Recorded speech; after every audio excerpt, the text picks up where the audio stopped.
Hello, my beautiful friends, and welcome to chapter 5 of the book of Proverbs, 31 Days of Wisdom. And today we're going to be reading chapter 5 because it is the 5th of January. I'll just get into it. My son, pay attention to my wisdom. Turn your ear to my words of insight, that you may maintain discretion and your lips may preserve knowledge. Okay, for the lips of the adulterous woman drip honey, and her speech is smoother than oil, but in the end she is bitter as gall. What is gall? I'll look that up. Sharp as a double-edged sword, her feet go down to death, her steps lead straight to the grave. She gives no thought to the way of life. Her paths wander aimlessly, but she does not know it. And we were just talking about this on Proverbs 4. It's similar to chapter 4 because I did go through being dumb, just doing something and not knowing that it's wrong just because you don't have wisdom. So reading the word, paying attention, to wisdom, you will be smart enough to know, because it says here, she gives no thought to the way of life. Her paths wander aimlessly. She does not know it. Like, she doesn't even know that she's doing something wrong because she has no wisdom, or you have no wisdom, or anyone. So yes. Now then, my sons, listen to me. Do not turn aside from what I say. Keep to a path far from her. Do not go near the door of her house. So the adulterous woman. Lest you lose your honor to others and your dignity to one who is cruel.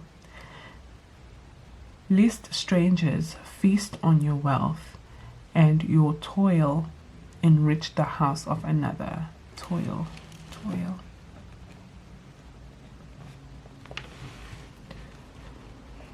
At the end of your life, you will groan when you flesh and your body are spent. I think I'm just gonna look these up just so I can understand clearly.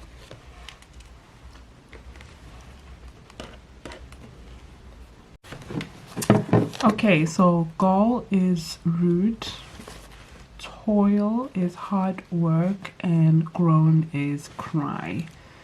Okay, so I'm just going to read it with these words.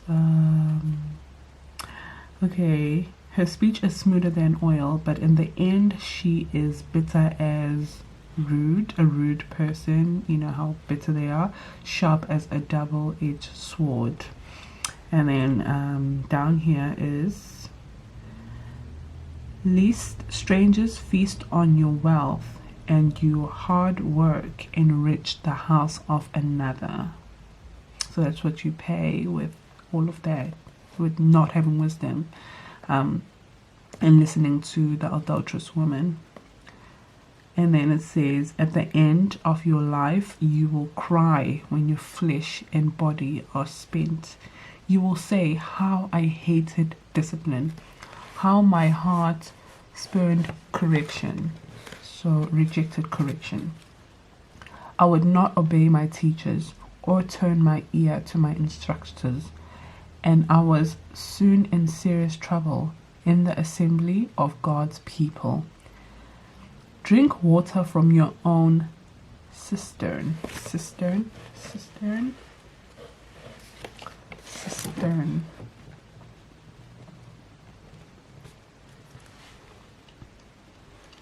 Okay, so that's a tank. Okay, drink water from your own tank, running water from your own well. Should your springs overflow in the streets, your streams of water in public squares, let them be yours alone, never be shared with strangers. A loving doe, a graceful deer, may her breast satisfy you always. May you ever be intoxicated with her love. Why, my son, be intoxicated with another man's wife? Why embrace the bosom of your wayward woman? For your ways are in full view of the Lord, and he examines all your paths. The evil deeds of the wicked ensnare them. The cords of their sins hold them fast. For lack of discipline will die, led astray by their own great folly. Okay, so what stood out to me? Okay, I think the one life lesson that has stood out to me here is the instruction to stay away from the adulterous woman. Her lips drip honey, and her speech is smoother than oil, but in the end she is bitter,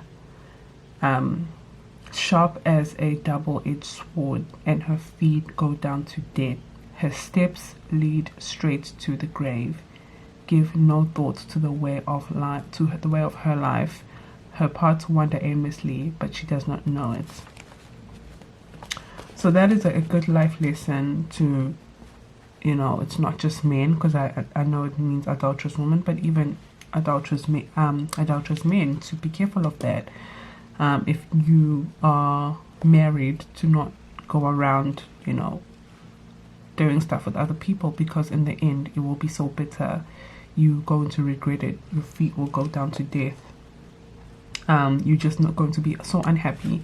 And it says here, you will say, how I hated discipline. You're going to live in regret. So try and avoid that. So I'm going to make it my life lesson to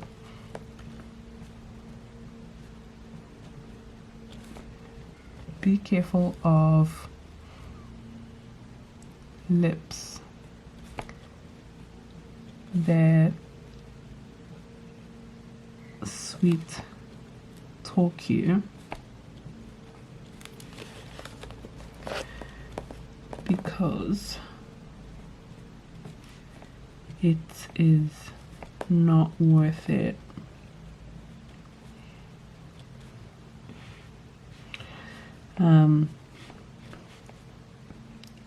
It will cause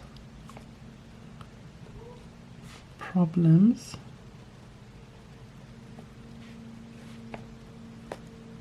and you will regret it. You will just regret it. You will be exposed to diseases. You will be exposed to very disgusting things that you probably wouldn't have got from the person you love. And it's also another good instruction that why my son be intoxicated with another man's wife. So it's a good instruction to be faithful, be loyal. So be faithful to your spouse.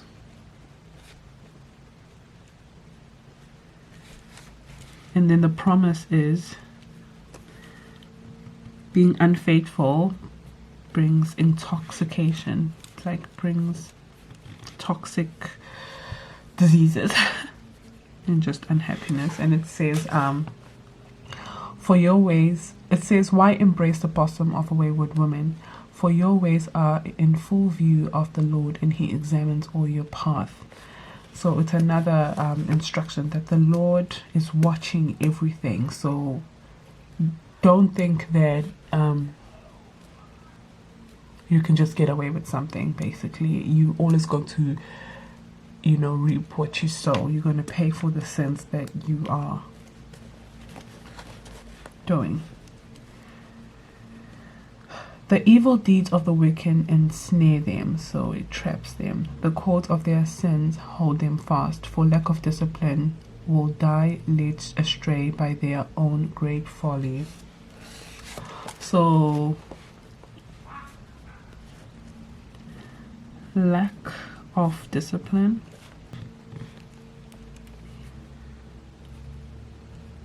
will kill you. Cool. So basically it's also teaching you to have self-control,